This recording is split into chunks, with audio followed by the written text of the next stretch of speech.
My parents wouldn't pay for my dream college because it wasn't fair to my sister. They cut me off, bankrolled her cheating, and told everyone I walked away. When the truth surfaced, I stayed silent. My success said enough.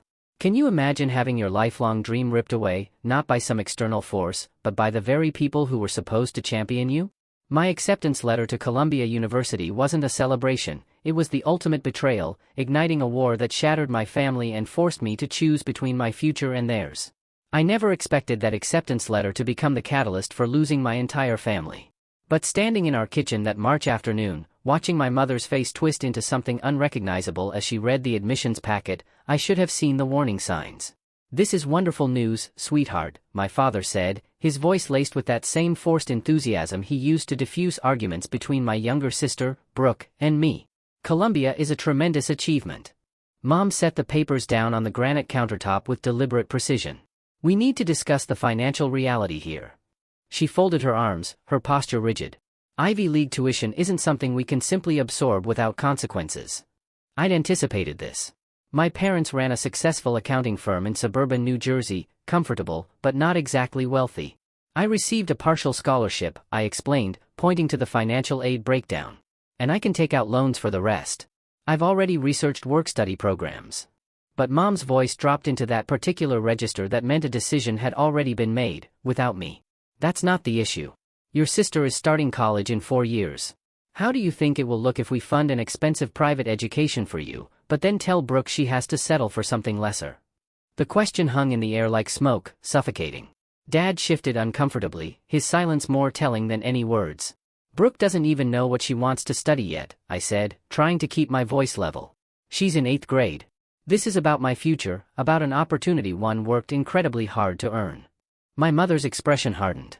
"Everything isn't always about you, Natalie. We have to think about fairness to both our daughters.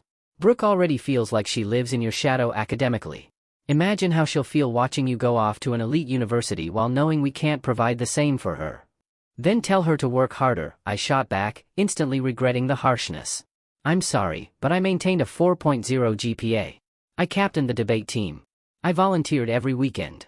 I earned this." Dad finally spoke up. "No one is questioning what you've earned. We're proud of your accomplishments, but your mother has a point about the optics within the family. Your Aunt Deborah has already made comments about favoritism." Aunt Deborah, who couldn't be bothered to show up for my high school graduation. The bitterness in my voice surprised even me. "Since when do we make major life decisions based on what judgmental relatives might think?" Mom's face flushed. "Watch your tone. We're trying to be practical here. Rutgers is an excellent state school, and with your grades, you'd likely get a full ride. You could graduate debt-free and still receive a quality education. Rutgers isn't Columbia." I hated how my voice cracked, how close I was to crying in front of them. "This has been my dream since freshman year. You know that. You watched me write those essays. You drove me to campus visits. Dreams change," Mom said flatly. "You're 18. You'll have other opportunities." The conversation deteriorated from there, dissolving into shouts and tears. That night, lying in bed staring at the ceiling, my decision solidified. I would attend Columbia regardless of their support. I would make it work somehow. The following weeks were a masterclass in financial planning for a desperate teenager. I met with Columbia's financial aid office, explaining my situation with as much dignity as I could muster. They increased my scholarship slightly and connected me with additional loan programs. I picked up extra shifts at the bookstore where I worked part-time. I researched every grant, every opportunity, every possible funding source. My parents watched these preparations with tight-lipped disapproval. They didn't forbid me from going, but their feelings were abundantly clear. "You're making a mistake that will follow you for years," my mother warned over dinner one night. "Student debt will crush you, but you're too stubborn to listen to reason." Brooke avoided me entirely. Whatever conversations were happening between her and our parents occurred behind closed doors. The few times we were alone, she looked at me like I was a stranger. The breaking point came in late May, just weeks before graduation.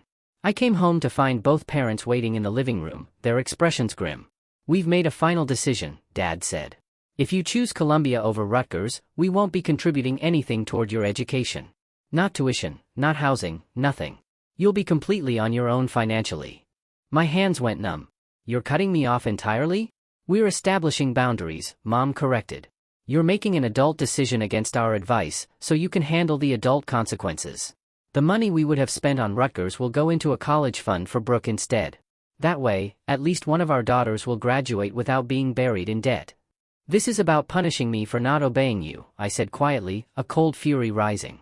You're framing it as fairness to Brooke, but she's not even applying to colleges yet. You're just angry that I won't do what you want.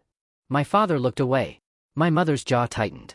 Think very carefully about your next steps, Natalie. This isn't just about money. If you walk away from this family's guidance, don't expect us to be waiting when things inevitably fall apart. I moved out 2 weeks after graduation. A friend's parents offered their basement at a nominal rent for the summer. My parents didn't try to stop me. They just watched me pack with stone-faced resignation. Brooke finally spoke to me the night before I left. She appeared in my doorway, her voice small. I didn't ask for any of this.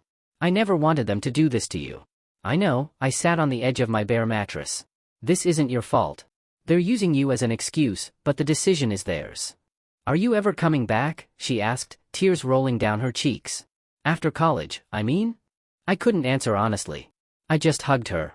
The first year at Columbia nearly broke me.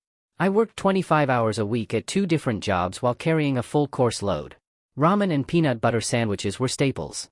Skipping meals was a regular occurrence.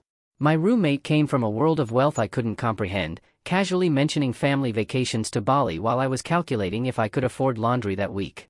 The contrast was stark, a constant, stinging reminder of everything I'd lost, or perhaps never truly had. During orientation, students discussed summer homes in the Hamptons. Gap years in Europe, family connections to Fortune 500 companies. I learned quickly to offer vague responses about my background, making my parents' accounting firm sound more impressive than the reality of being completely cut off. My first job was at the campus bookstore, shelving textbooks for students whose parents had given them unlimited credit cards. The irony of watching someone spend $400 on books without blinking, while I was eating plain rice for dinner, was never lost on me. My second job, a work-study placement in the admissions office, had me stuffing envelopes and answering phones from prospective students and their eager parents. Those phone calls were particularly challenging. I'd listen to mothers and fathers asking detailed questions about financial aid, campus life, academic support systems, their voices filled with pride. They wanted to ensure their student would thrive, would be supported. Some conversations left me needing to excuse myself to the bathroom, where I'd splash cold water on my face and remind myself to breathe. But academically, I thrived. Business school suited me in ways I hadn't anticipated. My professors noticed my work ethic, my willingness to push beyond the minimum. I joined organizations, worked relentlessly, applied for every competitive opportunity. Professor Catherine Morrison, my corporate finance instructor, became an unexpected mentor. After I'd submitted a particularly detailed analysis, she asked me to stay after class. This work is exceptional, she said. Most students are still grasping basics, but you're thinking several steps ahead. Thank you, I managed, unused to such direct praise. I'm curious about your background, she leaned back in her chair. You have a practical understanding of financial constraints that most of my students lack. I hesitated, then offered a carefully edited version. I'm funding my education mostly independently. It gives me a different perspective. She nodded slowly. Well, that perspective is valuable. I'm running a research project this summer. It doesn't pay much, but it would look excellent on your resume. Interested? That research position changed my trajectory. It was intellectually challenging, exposing me to real-world business problems. Professor Morrison introduced me to professionals in her network. By the end of summer, I had a published paper with my name on it and connections that would prove invaluable. But the isolation was crushing at times. Watching other students video call their families during stressful exam periods. Seeing care packages arrive, filled with homemade cookies and encouraging notes. Overhearing casual mentions of parents flying in for Parents' Weekend. Each instance was a small, sharp reminder of what I'd lost, or perhaps what I'd never really had. Meanwhile, the narrative back home was apparently very different. I learned this through mutual acquaintances from high school who still followed me on social media. According to them, my parents were telling everyone that I had abandoned the family to chase prestige, that I was too proud to accept their reasonable concerns about debt, that I had caused Brooke emotional distress with my selfishness. Jennifer Hayes, who'd been in my AP literature class, sent me a message during winter break of freshman year. Hey, I hope this isn't overstepping, she wrote. But I ran into your mom at the grocery store yesterday.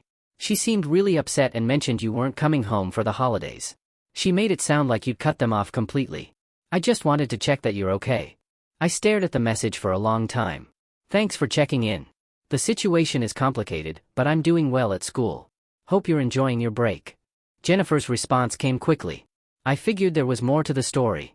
Your mom has been telling people that you refused all their help and support because you wanted to prove something. It didn't sound like the person I knew in high school. You were always practical and thoughtful. That conversation opened a door I'd been trying to keep closed. Jennifer mentioned my mother had been particularly vocal at community events, positioning herself as the worried parent of a wayward child who'd rejected family values. My father, apparently, said less, but didn't contradict her narrative when others expressed sympathy. The manipulation was subtle but effective. They'd framed themselves as reasonable parents, offering sensible advice rejected by a stubborn daughter too proud to accept guidance. The part where they'd issued an ultimatum and cut me off entirely? Somehow, that detail never made it into their version of events. My Aunt Deborah, predictably, had plenty to say on Facebook. Her post dripped with passive-aggressive concern about young people who think they're too good for their roots. My mother liked every single comment. I didn't respond. I didn't defend myself publicly or privately. I simply kept my head down and worked harder. Sophomore year brought changes beyond the obvious financial improvement. I'd learned to navigate Columbia's social landscape, finding my people among other scholarship students and those who had chosen to work rather than rely solely on family money. We formed our own community, sharing resources and support systems that wealthier students took for granted. There was Marcus, a pre-med student from rural Idaho who worked overnight shifts at a hospital and still maintained a near-perfect GPA. There was Jada, an engineering major whose single mother cleaned houses to help supplement what financial aid didn't cover. There was Kenji, a computer science student who taught himself programming to freelance. We understood each other in ways that didn't require explanation, the exhaustion that went beyond normal college stress, the constant calculations. Could we afford to go out with classmates, or should that money be saved for textbooks? The particular shame of wearing the same 3 outfits on rotation while everyone else seemed to have unlimited wardrobe options. You going home for Thanksgiving? Jada asked one evening. No family to go home to, I said simply. I'd learned that directness prevented follow-up questions. She nodded. Same. My mom can't afford the plane ticket, and I picked up extra shifts anyway. Marcus is staying too. We were thinking of doing a Thanksgiving dinner in his dorm kitchen. You in? That Thanksgiving, surrounded by other students who understood what it meant to build family from choice rather than obligation, I felt less alone than I had in months. We pulled our limited resources, cooked an imperfect but heartfelt meal, and shared stories. Nobody's parents called during dinner. Nobody had to excuse themselves to take a guilt-inducing phone call. It was freeing in a way I hadn't expected. The consulting internship I landed sophomore year came through Professor Morrison's network. She'd recommended me for a competitive program that paid substantially more than typical internships, targeting students who demonstrated both academic excellence and financial need. The application required extensive documentation of my situation, which meant acknowledging on paper the reality I usually kept private. Writing that essay forced me to confront feelings I'd been suppressing. I outlined the ultimatum my parents had given me, the complete severance that followed. I explained the work schedule, the skipped meals, the constant stress. But I also wrote about what I'd gained, the self-reliance, the clarity that came from knowing my achievements were entirely my own, the understanding that resilience was built through daily choices to keep moving forward despite exhaustion and doubt. The program director called me personally. Your essay was remarkable, she said. Not because of the hardship, unfortunately, many talented students face similar circumstances, but because of how clearly you articulated both the costs and the growth. That level of self-awareness is rare at any age. The internship that summer was transformative. I worked at a mid-sized consulting firm in Manhattan. My supervisor, David Chen, had built his career from similarly humble beginnings. He shared his story of putting himself through business school while working full-time, graduating with debt that took 15 years to pay off. But it was worth it, he said, because I never had to wonder if my success was mine, or just a reflection of family connections and wealth. David became an informal mentor, teaching me how to navigate professional environments, how to build credibility through work rather than pedigree, how to advocate for myself. The biggest mistake people in our situation make, he told me over coffee, is thinking we need to be twice as good to get half as far. That mindset breeds resentment and burnout. Instead, focus on being excellent and building relationships with people who value competence over connections. Those people exist. The firm liked me enough to bring me back the following summer. By junior year, I had enough saved that I wasn't living in constant financial panic. I could occasionally buy new clothes, sometimes say yes to dinner out. Through it all, my parents maintained radio silence. No calls, no emails, nothing. Brooke and I texted occasionally, brief exchanges that avoided mentioning our parents entirely. She'd tell me about high school drama, I'd ask about her interests, carefully avoiding my own life beyond surface pleasantries. The distance between Brooke and me felt like collateral damage I couldn't prevent. She was still under their roof, dependent on their support. I couldn't expect her to choose sides when doing so would have made her daily life unbearable. But the loss of that relationship, watching my little sister grow up through pixelated selfies and brief text updates, added another layer of grief. During my junior year spring break, when most students went home or on elaborate vacations, I stayed in the city and picked up freelance consulting work. I was in my dorm room late one evening when my phone rang with an unrecognized number that had my hometown area code. Natalie, the voice was tentative, young, it's Brooke. My heart jumped. Are you okay? Is everything all right? Yeah, I'm fine. I'm calling from my friend Ashley's phone. Mom and Dad don't know. She paused, and I could hear traffic in the background. I'm applying to colleges, and I need to talk to someone honest. Everyone else just tells me what they think I want to hear, or what Mom and Dad want me to do. We talked for over 2 hours. Brooke confessed that the pressure at home had become suffocating.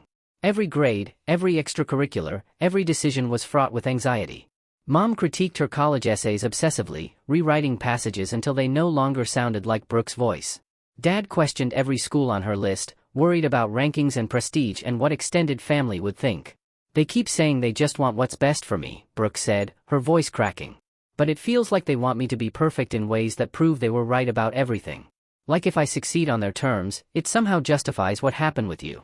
You're not responsible for fixing their mistakes, I told her gently.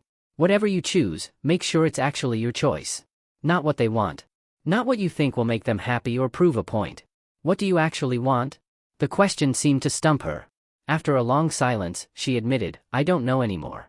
I used to have ideas, but they got lost somewhere along the way. That conversation haunted me for weeks. My parents had learned nothing. They were making the same mistakes with Brooke, just with different tactics, smothering control instead of withdrawal. But ultimately, the same inability to trust their child's judgment or respect her autonomy. I wanted to intervene, to call them and articulate everything wrong with their approach. But I knew from experience they wouldn't hear it. They'd convinced themselves that their parenting philosophy was sound, that I was the aberration. Brooke would have to find her own path, just as I had. My junior year also brought an unexpected research grant that covered most of my remaining tuition. It was for students studying the intersection of business ethics and social impact, and my proposal examined how companies could build sustainable practices while maintaining profitability. Professor Morrison had encouraged me to apply, helping me refine the proposal. You have something many of my students lack, she told me. You understand viscerally that decisions have consequences, that resources are finite, that choices require trade-offs. Most of them have been insulated from those realities by wealth and privilege. It makes your analysis more grounded, more realistic. The grant didn't just provide financial relief, it validated that my perspective had value. The experiences that had felt like purely negative burdens, the struggles, the sacrifices, the constant calculations, had actually developed skills and insights that set me apart professionally. What my parents had framed as my mistake was becoming my greatest asset. The full scope of my parents' hypocrisy didn't become clear until Brooke's senior year of high school. She called me one night, crying so hard I could barely understand her words. They caught me, she sobbed. Someone reported me, and now everything is ruined. It took 20 minutes to piece together the story. Brooke, overwhelmed by the pressure to maintain grades for college applications, had been paying a classmate to write her English papers, not just editing, but actually purchasing completed essays and submitting them as her own. She'd done it for over a year. A teacher grew suspicious, an investigation followed. The evidence was irrefutable. What did Mom and Dad say? I asked, my stomach churning. That's why I'm calling you.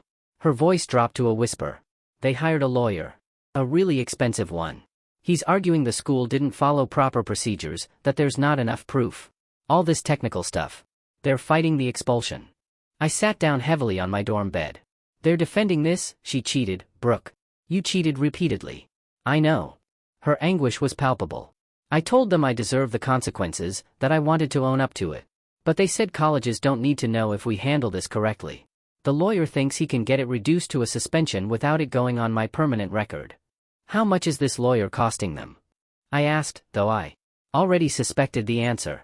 I heard Dad tell Mom it would be around $30,000 by the time everything is finished. Maybe more if it goes to formal hearings. $30,000. The same parents who claimed they couldn't afford to help me at Columbia without creating unfairness were now spending that amount or more to cover up my sister's academic dishonesty. The irony would have been funny if it weren't so enraging. The situation with Brooke consumed my thoughts for days. I oscillated between anger at my parents' spectacular hypocrisy and concern for my sister, who was clearly drowning under pressure she couldn't handle. I'd lived through their particular brand of conditional support and knew exactly how it could warp a person's decision-making. But there was also a part of me, a part one wasn't proud of, that felt vindicated. For years, they'd positioned themselves as the responsible parents making tough but necessary decisions about fairness and financial prudence. They told everyone who would listen that I was reckless, that my choices would lead to disaster. Now the mask had slipped. Their actions revealed what I'd suspected all along: this had never been about money or fairness. It was about control, about their ego, about wanting children who reflected well on them rather than children who made autonomous choices they disagreed with. When I'd refused to comply, they punished me. When Brooke made an actual mistake that threatened their image, they threw resources at making it disappear. "What do you want me to do?" I asked carefully. "Why are you telling me this?" "Because I feel disgusting," Brooke said miserably. "Everyone at school knows. Even if the lawyer gets me off technically, everyone knows what I did. And Mom keeps saying this is somehow connected to the stress I experienced from your situation. Like you leaving created this trauma that made me desperate." My hand tightened around the phone. "She's blaming me for you cheating?" "She's blaming everyone except me, honestly. The teacher who reported it, the school for having unclear policies, you for creating family tension. I'm apparently just a victim of circumstances." Bitterness crept into her voice. "I'm so tired, Natalie. I'm tired of being treated like I'm fragile, like I can't handle reality. You were right about them." The conversation shifted then. We talked not just about the immediate crisis, but about patterns that had existed for years. Dynamics I'd been too close to see clearly when I lived at home. Brooke described how after I'd left, she'd become the sole focus of their ambitions and anxieties. Every achievement was examined for what it said about their parenting. Every setback was treated as a catastrophic failure that required intervention. "They hired a tutor for me last year," Brooke explained. "Even though I was getting solid B's. Mom said B's weren't good enough for top-tier colleges. The tutor would work with me for 2 hours every Sunday, and then Mom would quiz me afterward. It was exhausting." "Is that when you started cheating?" I asked gently. "Yeah," her voice went small. "I couldn't keep up with what they expected. The tutor helped my test scores but didn't do homework with me, and I was spending so much time on their priorities that I didn't have energy left for regular assignments. This kid in my class, Tyler, he'd been advertising his services kind of quietly. It seemed like the only way to survive. But you understand that wasn't the only option, right?" I needed her to grasp this. "You could have told them the pressure was too much. You could have accepted B's. You could have applied to schools that matched your actual performance rather than their aspirations." "I know that now," she was crying again. "But in the moment, disappointing them felt impossible. After watching what happened with you, how completely they cut you out, I was terrified of making them angry. So, I made myself perfect instead. Or at least I made it look like I was perfect." We talked through her options. I encouraged her to be honest about her role, to take responsibility regardless of what the lawyer managed to negotiate. I reminded her that character wasn't about never making mistakes, but about how you handled them afterward. She listened in a way that suggested she'd been starving for someone to speak plainly to her, without agenda or image management. "Are you going to tell them, about the lawyer and the money?" Brooke asked nervously. "I don't know," I admitted. "Part of me wants to throw it in their faces, make them confront their own double standards. But honestly, I doubt they'd even see it. They've constructed a narrative where everything they do is justified, and everything I did was selfish. Facts that contradict that narrative just get ignored or reinterpreted." "That's exactly what they do," Brooke said quietly. "I see it now. I think I've always seen it, but I couldn't admit it because then I'd have to admit our whole family is kind of broken." After we hung up, I lay awake thinking about trajectory and choices. I'd chosen independence and struggle over compliance and comfort. Brooke had chosen compliance and discovered it came with its own impossible costs. Neither path had been easy, but at least mine had been honest. At least my achievements, however hard won, were genuinely mine. The lawyer did his job. Through some combination of procedural technicalities and aggressive negotiation, Brooke's expulsion became a 3-week suspension. The cheating never appeared on her official transcript. She graduated on time, her GPA intact, her record clean to any college that came asking. She didn't apply to elite schools. According to her, she chose a small liberal arts college in Pennsylvania that emphasized character development and personal growth. According to our parents' version, which filtered back through relatives, she was so traumatized by family dysfunction that she needed a nurturing environment to heal. I graduated from Columbia that May with honors and multiple job offers. I accepted a position at a prestigious investment firm in Manhattan, with a starting salary that made my parents' accounting income look modest. I didn't send them an announcement. I didn't invite them to graduation. They had made their choice years earlier, and I had made mine in response. The first crack in their narrative came from an unexpected source. My grandmother, my father's mother, had remained quietly neutral throughout the family drama. She sent birthday cards to both Brooke and me, never taking sides publicly. But after my graduation, she posted a photo on Facebook I hadn't known existed. It was from my high school graduation, me in my cap and gown, holding my Columbia acceptance letter. Her caption read, "For years ago, my brilliant granddaughter chose courage over comfort.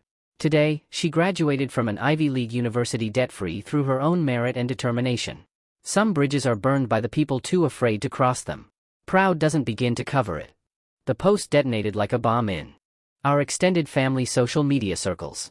Relatives who had accepted my parents' version of events suddenly had questions. Why had I gone to Columbia alone? What did "chose courage over comfort" mean? Why wasn't I in any family photos from the past 4 years? My Aunt Deborah, never one to miss drama, commented, asking Grandma to clarify her cryptic message. Grandma responded with characteristic bluntness, "Ask your brother why he chose to fund a lawyer for academic dishonesty but not his other daughter's legitimate education. Ask him about choices." The fallout was immediate and spectacular. Family members started comparing notes, reconstructing the timeline. The truth emerged in pieces: my parents' ultimatum, their financial support for Brooke's legal defense, the way they'd spun my independence as abandonment. My mother called me for the first time in 4 years. I was in my new apartment, unpacking boxes between starting my job. I almost didn't answer. "You had no right to involve your grandmother in private family matters," she said without preamble. "She has completely misconstrued the situation, and now we have relatives calling with accusations and judgments." "I didn't involve her in anything," I replied calmly. "She made her own observations based on publicly available information. Maybe the issue is that the truth doesn't match the story you've been telling." "There is no story." Her voice rose sharply. "We made a difficult decision based on financial realities and family fairness. Just because it didn't align with your ambitions doesn't mean we were wrong. You spent $30,000 on a lawyer to help Brooke avoid consequences for cheating," I said flatly. "That's more than a year of tuition at Rutgers. Don't insult my intelligence by claiming this was ever about money or fairness." The line went silent for several seconds. When she spoke again, her tone had shifted to something almost pleading. "Your sister made a mistake. She was under enormous pressure. We were protecting her future. And I was trying to build mine," I countered. "But my future apparently wasn't worth protecting. My achievements weren't worth celebrating. My dreams weren't worth supporting. You made your priorities very clear." "That's not fair," she sounded on the verge of tears now. "We were trying to do right by both of you. We didn't want Brooke to feel less than. So, you made sure I felt less than instead. You chose her comfort over my opportunity, then blamed me for choosing myself when you abandoned me. You don't get to be upset that people finally know the truth. Natalie, please." The desperation in her voice was unmistakable. "Can we meet? Can we try to work through this like adults? You're angry, and maybe you have reasons, but we're still family." "I'll think about it," I lied. "I need to go. I have an early meeting tomorrow." I hung up before she could respond. My hands were shaking, adrenaline coursing through my system. For years of suppressed anger and hurt threatened to overwhelm me in that moment. But I didn't cry. I didn't rage. I simply returned to unpacking, building the life I had fought so hard to create. My father reached out next, an email rather than a call. It was longer, more thoughtful, attempting to explain their perspective with nuance my mother hadn't managed. He acknowledged mistakes, admitted that perhaps they had let their own anxieties about appearances influence their decisions. He noted that I had proven them wrong about the risks of debt, that my success was evident and deserved. But even his apology contained qualifications.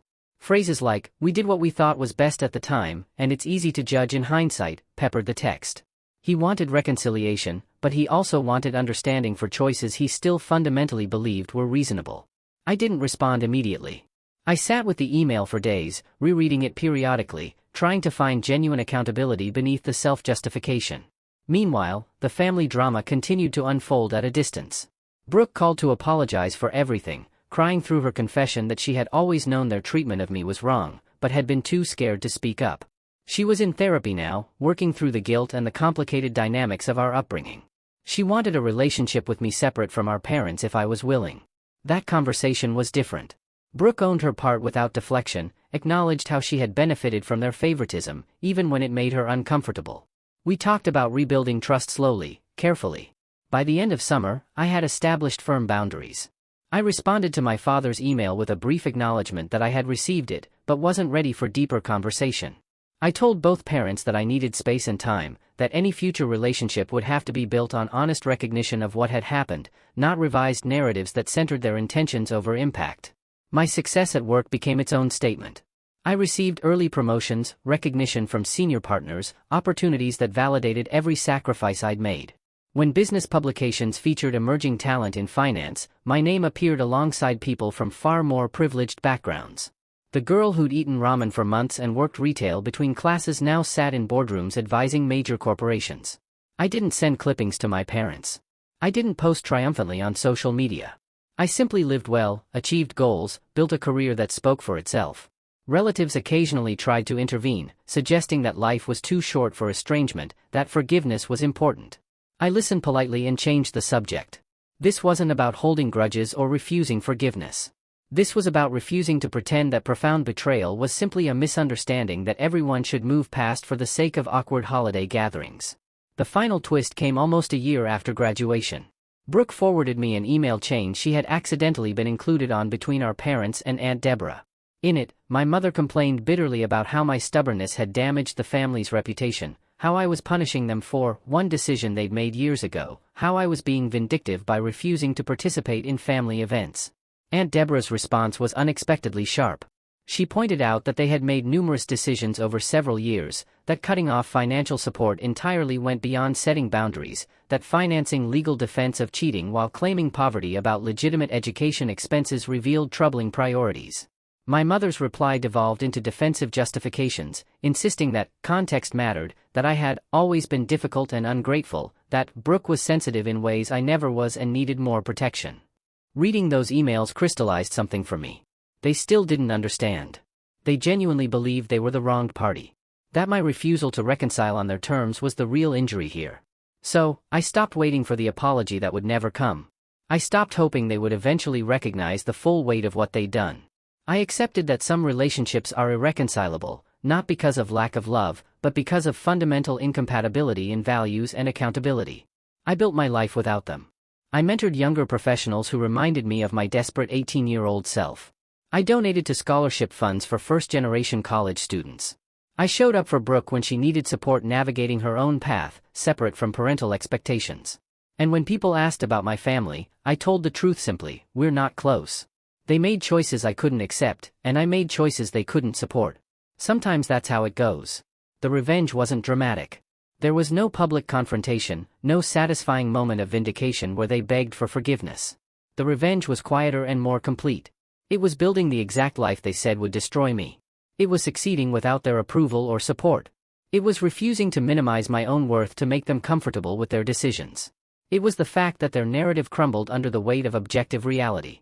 That relatives who once judged me as selfish now understood the fuller picture. That Brooke found her own voice and chose honesty over complicity. My success spoke volumes they could never silence. Every promotion, every recognition, every milestone became evidence that their assessment of my choices was wrong. Not just incorrect, but fundamentally wrong about who I was and what I was capable of achieving. I didn't need them to admit it. The truth was visible to anyone paying attention. Sometimes the best revenge is simply refusing to let other people's limitations define your potential. It's choosing yourself when no one else will, then proving through lived experience that you were right to do so. They wanted me to fail as justification for their choices. They needed my struggle to validate their warnings. My thriving made their entire narrative collapse. So, tell me, what would you have done in my place? Have you ever had to choose yourself over family expectations? I'd really love to hear your thoughts in the comments below.